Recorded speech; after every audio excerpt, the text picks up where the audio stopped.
Assalamualaikum warahmatullahi wabarakatuh.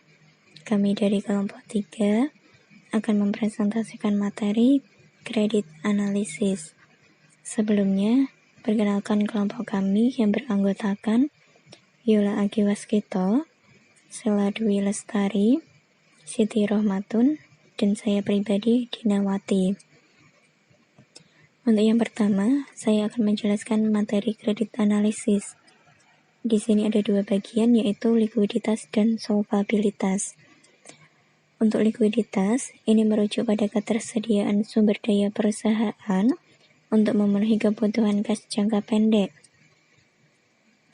Risiko likuiditas jangka pendek ini dipengaruhi oleh penentu waktu arus kas masuk dan arus kas keluar yang bersamaan dengan prospek untuk kinerja masa depan. Analisis likuiditas ditunjukkan pada aktivitas operasi perusahaan, kemampuan untuk menghasilkan laba dari penjualan produk dan jasa, serta kebutuhan dan ukuran modal kerja. Untuk solvabilitas, itu merujuk pada viabilitas keuangan jangka panjang dan kemampuan perusahaan untuk memenuhi kewajiban jangka panjang. Semua aktivitas bisnis suatu perusahaan, meliputi pendanaan, investasi, dan operasi, akan mempengaruhi solvabilitas perusahaan. Komponen yang paling penting dalam analisis solvabilitas itu adalah komposisi struktur modal suatu perusahaan. Struktur modal ini merujuk pada sumber-sumber pendanaan dan atribut ekonomi suatu perusahaan. Oleh karenanya, solvabilitas tergantung pada kesuksesan aktivitas operasi. Maka, harus mempelajari laba dan kemampuan laba untuk menutup pengeluaran penting dan yang diperlukan perusahaan. Untuk bagian 1, likuiditas, yang pertama ada likuiditas dan modal kerja. Pentingnya likuiditas, ini sebaiknya dipandang dengan mempertimbangkan dampak yang berasal dari ketidakmampuan perusahaan dalam memenuhi kewajiban jangka pendeknya. Sebab, kurangnya likuiditas itu menyebabkan perusahaan tidak dapat memperoleh potongan harga yang menguntungkan. Bagi pemegang saham perusahaan, kurangnya likuiditas ini menandakan hilangnya kendali pemilik maupun kerugian investasi modal. Jadi, ketika pemilik perusahaan memiliki kewajiban tidak terbatas, maka akan membahayakan aset pribadi mereka. Bagi kreditor perusahaan, kurangnya likuiditas ini dapat menyebabkan penundaan dalam pembayaran bunga dan pokok pinjaman bahkan tidak dapat ditagih sama sekali. Modal kerja secara luas juga digunakan sebagai ukuran likuiditas. Modal kerja yang didefinisikan ini sebagai kelebihan aset lancar atas liabilitas jangka pendek. Modal kerja ini merupakan ukuran penting atas aset likuid yang mencerminkan pengaman bagi kreditor. Modal kerja juga penting sebagai cadangan likuid untuk memenuhi kontingensi dan ketidakpastian terkait arus kas masuk dan keluar perusahaan. Ukuran likuiditas modal kerja. Analisis keuangan menilai besaran modal kerja untuk keputusan dan rekomendasi investasi. Instansi pemerintah menghitung jumlah modal kerja keseluruhan untuk tindakan kebijakan dan peraturan. Setelah itu, laporan keuangan yang dipublikasikan membedakan antara aset lancar dan tidak lancar dengan liabilitas jangka pendek ataupun jangka panjang sebagai respon atas kebutuhan pengguna lainnya. Ukuran likuiditas modal kerja. Ukuran relatif yang umumnya digunakan ini ada rasio lancar. Untuk rasio lancar sendiri, ini dapat dirumuskan sebagai rasio lancar sama dengan aset lancar dibagi dengan liabilitas jangka pendek. Relevansi rasio lancar ini digunakan untuk 3 komponen. Yang pertama, cakupan liabilitas jangka pendek. Jadi, semakin tinggi jumlah aset lancar terhadap liabilitas jangka pendek, semakin besar pula jaminan yang kita miliki bahwa liabilitas jangka pendek yang akan dibayarkan. Untuk yang kedua, penyangga atau buffer saat terjadi kerugian. Jadi, semakin besar buffer, maka semakin kecil resikonya. Untuk yang ketiga, ada cadangan dana likuid. Rasio lancar ini sangat relevan sebagai ukuran margin of safety terhadap ketidakpastian dan guncangan arus kas perusahaan. Ketidakpastian dan guncangan seperti pemogokan dan kerugian luar biasa itu dapat sewaktu-waktu dan tanpa diperkirakan menurunkan arus kas. Keterbatasan rasio lancar. Rasio lancar ini adalah ukuran statis atas sumber daya yang tersedia pada suatu waktu tertentu untuk memenuhi kewajiban lancar. Jadi, cadangan saat ini atas sumber daya kas tidak memiliki hubungan logis atau sebab akibat terhadap arus kas masuk di masa mendatang. Pembilang rasio lancar. Ada beberapa komponen, aset lancar, dan implikasi terhadap analisis yang menggunakan rasio lancar. Di sini ada 5 komponen. Yang pertama ada kas dan setara kas. Ini digunakan untuk menjaga terhadap ketidakseimbangan kas jangka pendek. Dikarenakan kas itu adalah aset yang tidak menghasilkan dan setara kas biasanya berupa efek dengan imbal hasil yang rendah. Maka tujuan perusahaan ini adalah meminimalkan investasinya pada aset-aset ini. Untuk yang kedua ada efek yang diperdagangkan. Komponen ini sering dibelanjakan apabila kelebihan kas yang dipergunakan untuk investasi efek atau investment securities dengan imbal hasil yang melebihi setara kas. Investasi ini secara wajar dianggap tersedia untuk mengeluarkan liabilitas jangka pendek.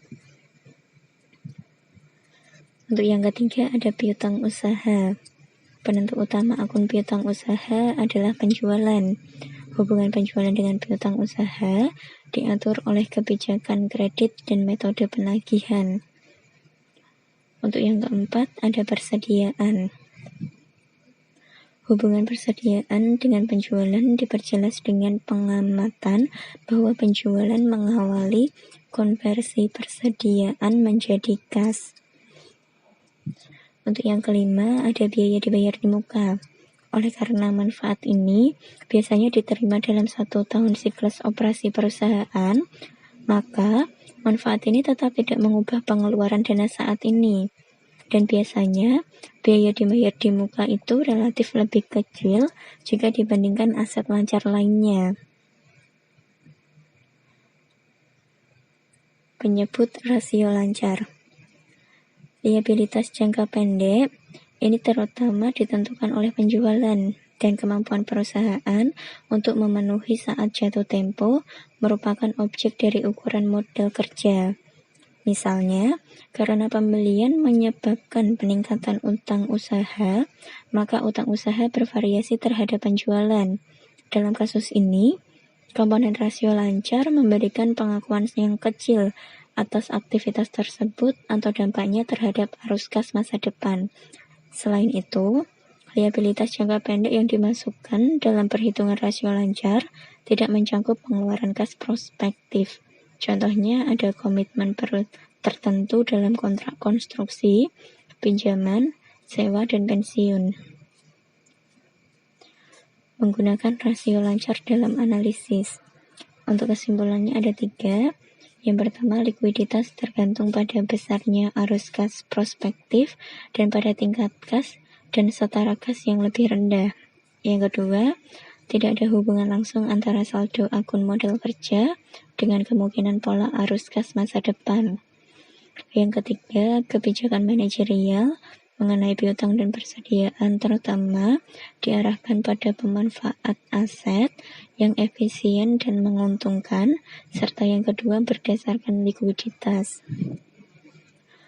Ada beberapa elemen yang harus dievaluasi dan diukur sebelum rasio lancar yang dapat berguna untuk membentuk dasar analisis. Yang pertama, ini kualitas aset lancar maupun liabilitas jangka pendek. Yang kedua, tingkat perputaran aset lancar maupun liabilitas jangka pendek. yaitu waktu yang dibutuhkan untuk mengonversikan piutang dan persediaan menjadi kas, serta untuk membayar liabilitas jangka pendek. Untuk materi yang selanjutnya akan diteruskan rekan saya. Baik, saya akan melanjutkan presentasi dari rekan saya Dinawati, yaitu yang pertama analisis komparatif. Untuk sebelumnya ada beberapa penyesuaian rasio dan alat analisis lainnya tersedia untuk mengevaluasi ini dan meningkatkan penggunaan rasio lancar. Selanjutnya, bagian ini akan menjelaskan aplikasi yang relevan atas rasio lancar dalam praktik. Untuk yang pertama, analisis komparatif. Menganalisis tren pada rasio lancar seringkali dapat memberikan penerangan. Namun, perubahan rasio tidak selalu menunjukkan perubahan likuiditas atau kinerja operasi. Untuk analisis komparatif itu sendiri yaitu membandingkan 2 tahun atas aset lancar dan liabilitas jangka pendek yang pada akhirnya dapat dilihat rasio lancar apakah menunjukkan perubahan likuiditas atau kinerja operasi. Yang kedua yaitu manajemen rasio. Mendekati periode manajemen biasanya akan mempercepat penagihan utang, mengurangi persediaan di bawah tingkat normal, dan menangguhkan pembelian normal. Analisis ini seharusnya lebih dari sekedar ukuran tahunan dan penggunaan ukuran interim dari rasio lancar. Analisis ini membandingkan rasio aset lancar dengan liabilitas jangka pendek antara sebelum dan sesudah pembayaran piutang. Yang ketiga yaitu analisis rule of thumb. Aturan dalam praktik ini atau analisis ini sering diterapkan jika rasio lancar sebesar 2:1 atau lebih baik, maka perusahaan secara finansial dapat dikatakan sehat. Namun, jika rasio lebih rendah dari 2:1, maka mencerminkan peningkatan risiko likuiditas. Rasio lancar yang jauh lebih tinggi dari 2:1 walaupun mengimplikasikan cakupan yang sangat tinggi atas liabilitas jangka pendek juga dapat menandakan penggunaan sumber daya yang tidak efisien dan mengurangi tingkat imbal hasil. Yang keempat yaitu analisis siklus perdagangan neto. Kebutuhan modal kerja perusahaan dipengaruhi oleh investasi, persediaan yang diinginkan, dan hubungan antara syarat kredit dari pemasok dengan kredit yang diberikan kepada pelanggannya. Pertimbangan ini menunjukkan siklus perdagangan neto atau net trade cycle perusahaan. Semakin panjang siklus perdagangan neto, semakin besar kebutuhan modal kerjanya. Pengurangan pada jumlah hari penjualan dalam piutang atau biaya penjualan dalam persediaan akan menurunkan modal kerja. Perbandingan dengan menggunakan ukuran siklus perdagangan neto berguna untuk menganalisis kecukupan modal kerja suatu perusahaan. Untuk slide selanjutnya tentang ukuran likuiditas dengan rasio berbasis kas. Yang pertama, rasio kas terhadap aset lancar. Rasio aset mendekati kas terhadap total aset lancar merupakan suatu ukuran tingkat likuiditas aset lancar. Dan untuk perhitungannya, yaitu kas ditambah setara kas ditambah efek yang diperdagangkan dibagi aset lancar. Untuk rasio ini, analisisnya yaitu semakin tinggi rasio, maka aset lancar semakin likuid. Yang kedua yaitu rasio kas terhadap liabilitas jangka pendek. Rasio lain yang mengukur kecukupan kas adalah rasio kas terhadap liabilitas jangka pendek. Dihitung dengan rumus yaitu kas ditambah setara kas ditambah efek yang diperdagangkan dibagi liabilitas jangka pendek. Dan untuk analisisnya yaitu rasio ini mengukur ketersediaan kas untuk membayar kewajiban saat ini. Dan untuk slide selanjutnya di bagian 1 tentang likuiditas yaitu analisis likuiditas berdasarkan aktivitas operasi. Yang pertama yaitu tentang ukuran likuiditas piutang usaha. Bagi kebanyakan perusahaan yang melakukan penjualan secara kredit, piutang usaha dan jasa tagih merupakan bagian yang penting dari modal kerja. dalam menilai likuiditas, termasuk kualitas modal kerja dan rasio lancar, sangat penting untuk mengukur kualitas dan likuiditas piutang. Pengalaman menunjukkan bahwa semakin lama pelunasan piutang melebihi tanggal jatuh tempo, maka semakin rendah kemungkinan tertagihnya. Likuiditas merujuk pada kecepatan dalam mengonversi piutang usaha menjadi kas. Untuk ukuran ini, yang pertama dalam rumus yaitu perputaran piutang usaha yang dihitung dengan rumus penjualan neto secara kredit dibagi rata-rata piutang usaha. Untuk analisisnya, semakin tinggi fluktuasi penjualan, semakin tinggi kemungkinan rasio ini terkena distorsi. Rasio perputaran piutang mengindikasikan berapa rata-rata perputaran piutang, yaitu piutang yang diterima dan ditagih selama 1 tahun. Untuk ukuran ini, yang kedua dihitung dalam jumlah hari penjualan dalam piutang yang dihitung dengan rumus piutang usaha dibagi penjualan dibagi 360.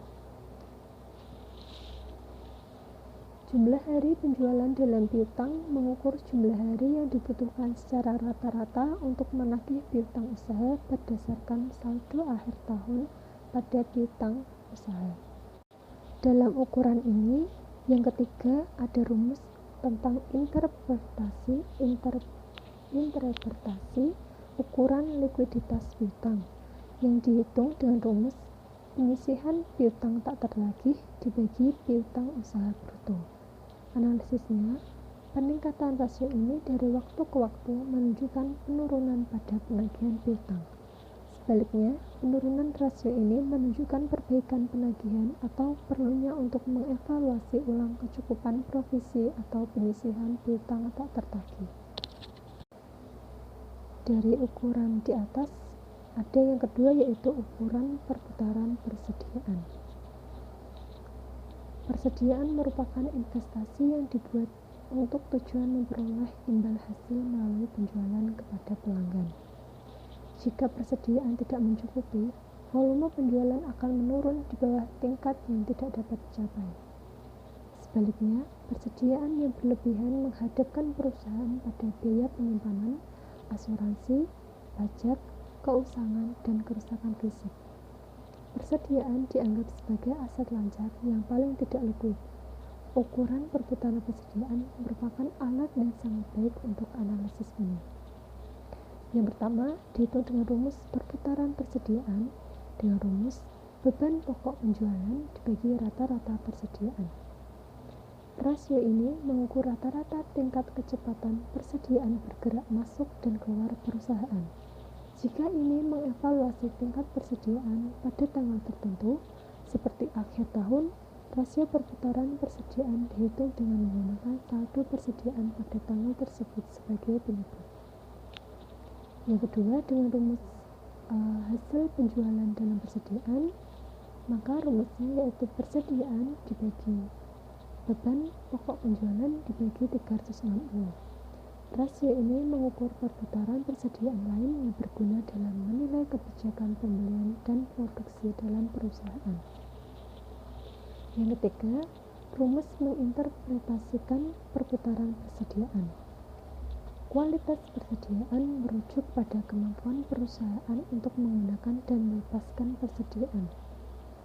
Jika perputaran persediaan turun dari waktu ke waktu atau di bawah norma industri, hal tersebut menunjukkan pos persediaan bergerak lambat yang disebabkan keusangan, melemahnya permintaan, atau tidak terjual. Analisis lebih lanjut dalam kasus ini untuk melihat apakah penurunan perputaran persediaan disebabkan penumpukan persediaan dalam mengantisipasi penjualan yang meningkat, komitmen kontraktual, kenaikan harga, penghentian kerja, kekurangan persediaan, atau alasan sah lainnya. Selain itu, harus dipertimbangkan mengenai manajemen persediaan yang bertujuan untuk mempertahankan tingkat persediaan yang rendah dengan mengintegrasikan pemesanan, produksi, penjualan, dan pendistribusian. Selanjutnya akan dilanjutkan oleh rekan saya. Perkenalkan, nama saya Siti Rahmatun. Di sini saya akan membahas bab selanjutnya, yaitu mengenai likuiditas liabilitas jangka pendek.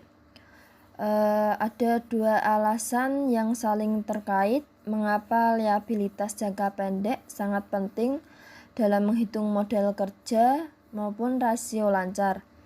Yang pertama yaitu dapat digunakan dalam menentukan kelebihan aset lancar atas liabilitas jangka pendek maupun memberikan margin keselamatan yang memadai.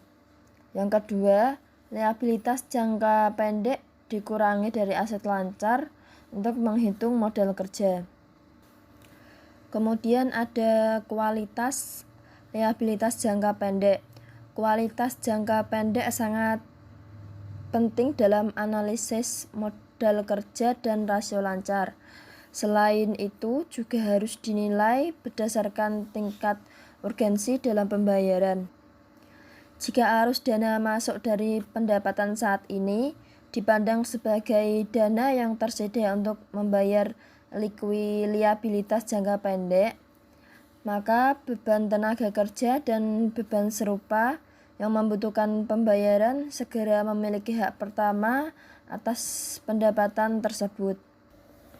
Untuk menghitung rata-rata jumlah hari utang yang beredar, rumusnya yaitu utang usaha dibagi beban pokok penjualan dibagi 360.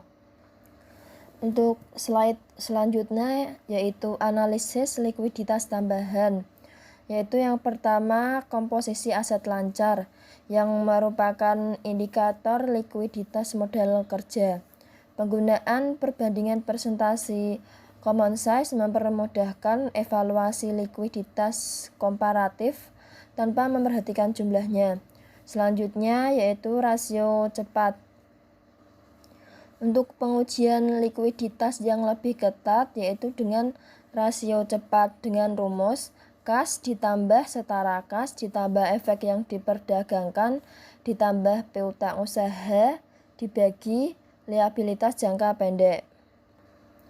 Untuk ukuran arus kas sendiri, rumusnya yaitu arus kas operasi dibagi liabilitas jangka pendek. Untuk selanjutnya, fleksibilitas keuangan. Fleksibilitas keuangan sendiri merupakan kemampuan suatu perusahaan untuk mengambil langkah-langkah untuk melawan gangguan tak terduga dalam arus dana.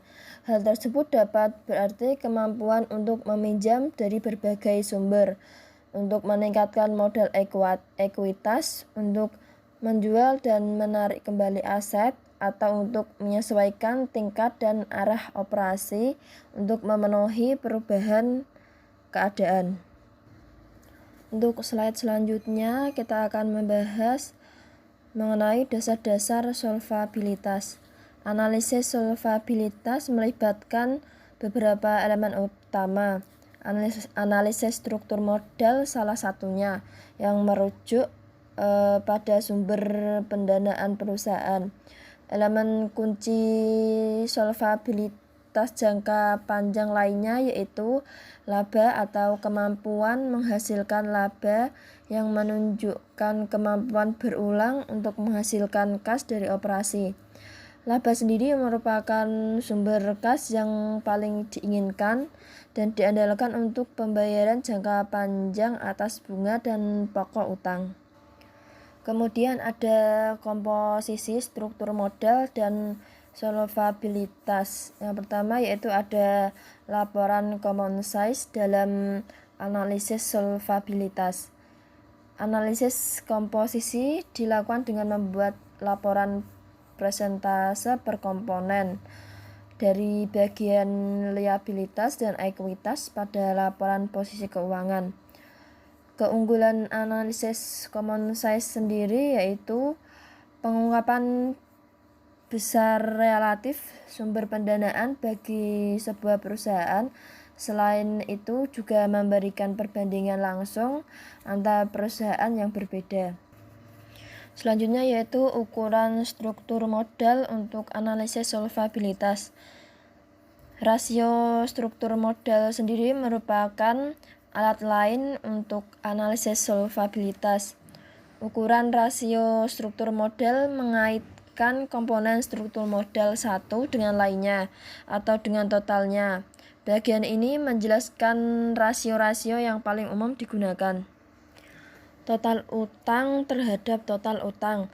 Rasio komprehensif tersedia untuk mengukur hubungan antara total utang atau utang lancar dibagi jangka pendek ditambah utang jangka panjang ditambah liabilitas lain sebagaimana ditentukan oleh analisis seperti pajak tangguhan dan saham preferen ditukar dan total modal atau total utang ditambah ekuitas pemegang saham termasuk dalam saham preference.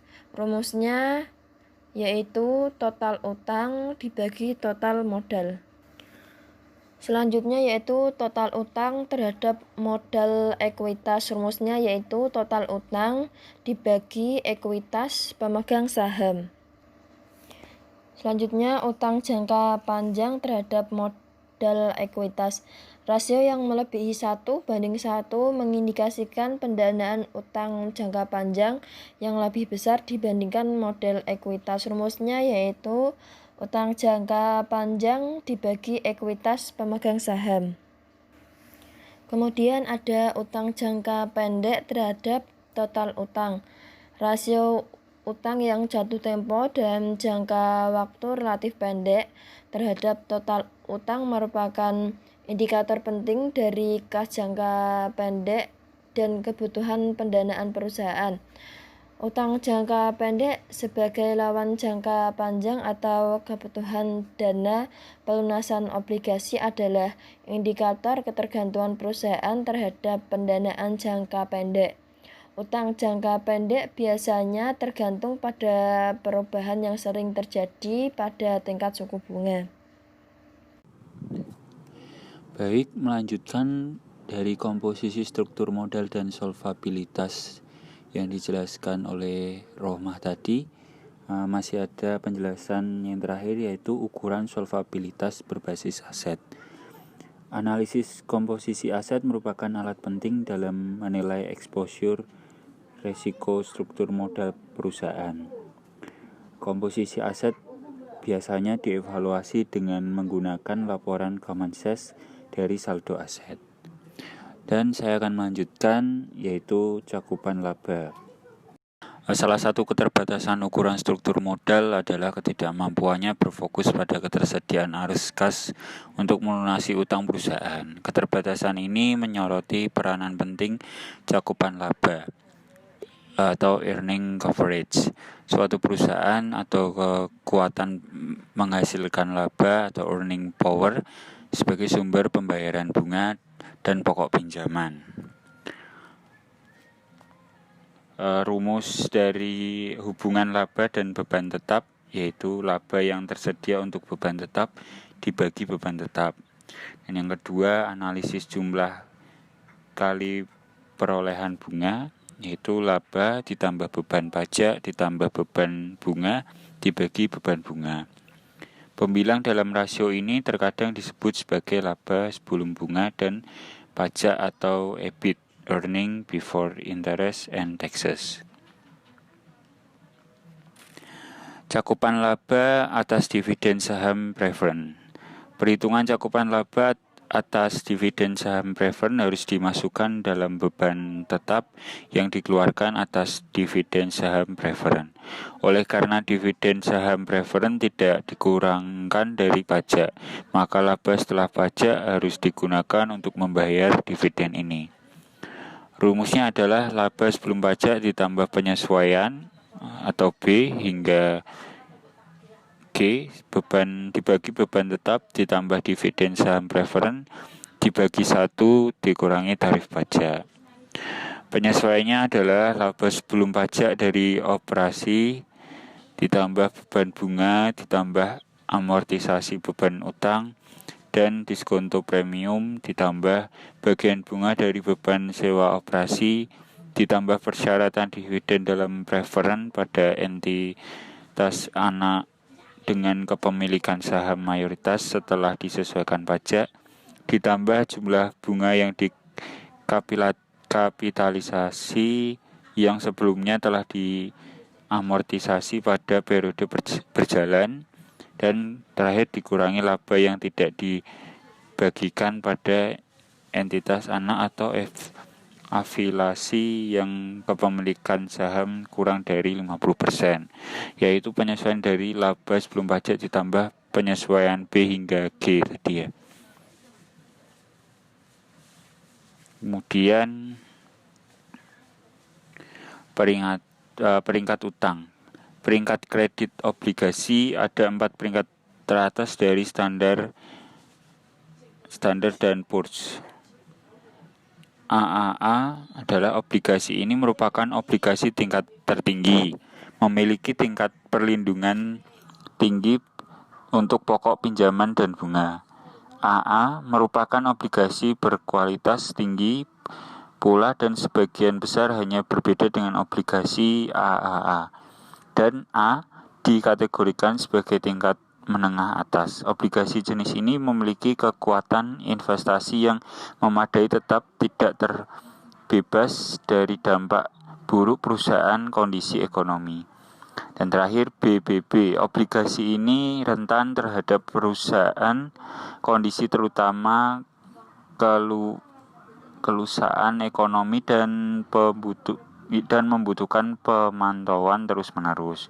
Terdapat juga peringkat yang lebih rendah, yaitu BB, tingkat menengah ke bawah hingga agak spekulatif. B sangat spekulatif, dan D obligasi gagal bayar. Peringkat obligasi perusahaan. Dalam memeringkat penerbitan obligasi industri, lembaga pemeringkat berfokus pada perlindungan aset, sumber daya keuangan, kemampuan dalam menghasilkan laba, manajemen dan provisi atau penyisihan khusus atas utang dari perusahaan penerbit obligasi tersebut. Kemudian saya akan menjelaskan tentang memprediksi kesulitan keuangan. Model kesulitan uang yang biasanya disebut sebagai model prediksi kebangkrutan menguji tren dan berlaku sejumlah rasio tertentu. Karakteristik dari rasio-rasio yang digunakan untuk mengidentifikasi kemungkinan kesulitan keuangan di masa datang. Altman Z-score. Altman Z-score menggunakan teknik statistik analisis diskriminan berganda. 5 rasio keuangan dalam Z-score yaitu X1 sama dengan modal kerja dibagi total aset, X2 saldo laba atau total aset, X3 laba sebelum bunga dan pajak atau total aset dibagi total aset, X4 ekuitas pemegang saham dibagi total liabilitas, X5 penjualan dibagi total aset. Altman Z-score dihitung sebagai berikut.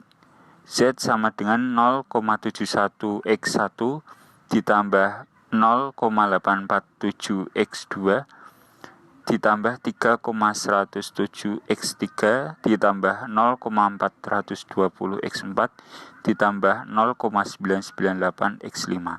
Z-score yang kurang dari 1,20 menunjukkan probabilitas kebangkrutan yang tinggi, sedangkan nilai Z-score di atas 2,90 mengindikasi probabilitas kebangkrutan yang rendah.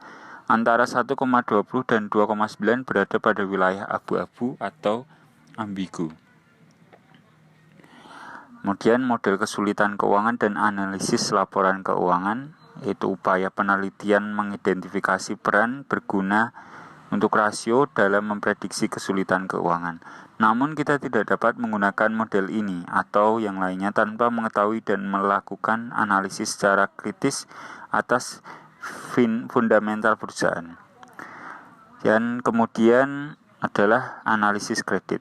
Analisis kredit sendiri adalah cara untuk menghitung kelayakan kredit suatu usaha atau organisasi. Tujuan analisis kredit adalah untuk meneliti calon peminjam dan fasilitas pinjaman yang diajukan dan untuk menetapkan kadar risiko. Analisis kredit kita tahu sering disebutkan 5C, yaitu karakter, capacity, capital, collateral, dan condition. Di mana karakter itu prinsip karakter menilai calon nasabah apakah bisa dipercaya dan dalam menjalani kerjasama dengan bank, dan capacity itu prinsip menilai nasabah dari kemampuan nasabah dalam menjalankan keuangan yang ada pada usaha yang dimilikinya, dan kapital terkait kondisi aset dan kekayaan yang dimiliki, dan 4 kolateral itu prinsip yang perlu diperhatikan bagi para nasabah ketika mereka tidak dapat memenuhi kewajibannya dalam mengembalikan pinjaman dari pihak bank, dan condition prinsip dipengaruhi oleh faktor di luar dari pihak bank maupun nasabah. Kondisi perekonomian suatu daerah dan usaha yang dijalankan oleh nasabah sangat tergantung pada kondisi perekonomian baik mikro maupun makro. Ya, demikianlah presentasi dari kelompok kami. Terima kasih.